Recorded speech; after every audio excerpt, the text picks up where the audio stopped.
Welcome back, everyone. We're continuing our Chapter 8 practice test with the questions. I think that we're going to do number 8 through 10 here, or 8 through 11.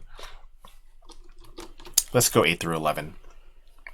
Okay, this first one, we have a random sample of 900 individuals selected from a large population. 180 are regular users of vitamins. Thus, the proportion of regular vitamin users in the population is estimated to be 0.2. The standard error in this estimate is approximately.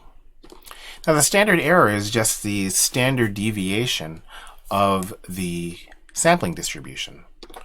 We're saying error because we don't actually know the true proportion of the population, so we're estimating it. That's where the error part comes from. So here's a formula for you. You've got square root of p hat 1 minus p hat over n. So we've got 0.2 multiplied by 0.8, which is just, 1 minus 0.2.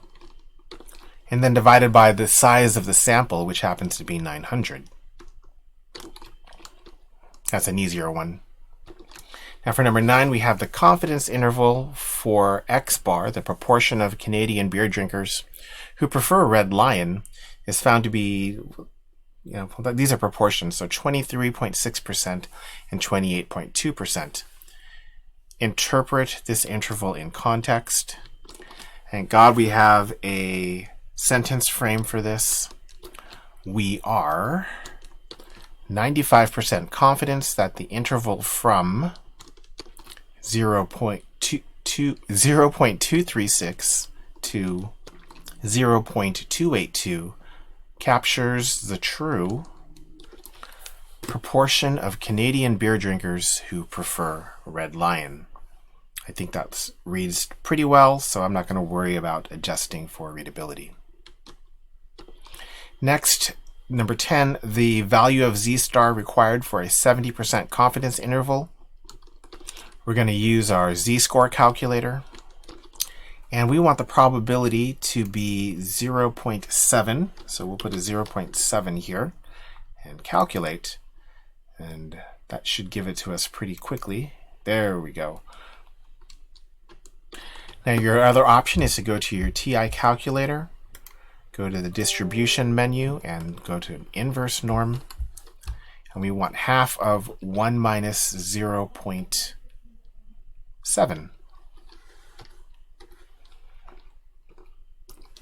Paste that in there, and that should give us the same result, 1.036. And the next thing we're going to take a look at here is going to be number 11. We've got a 95% confidence interval for the mean mu of a population, and that's computed from a random sample, and it's found to be 9 plus or minus 3. This again is just an interpretation, so let's get our sentence frame for interpretation. We are 95% confidence that the interval from 6 to 12 captures the true mean. And there's no context to this question, so we're just going to get rid of that little bit. And we're done. So that's a nice short little video for us today, and we'll see you next time when we look at some much longer problems than the ones we did here. We'll see you next time.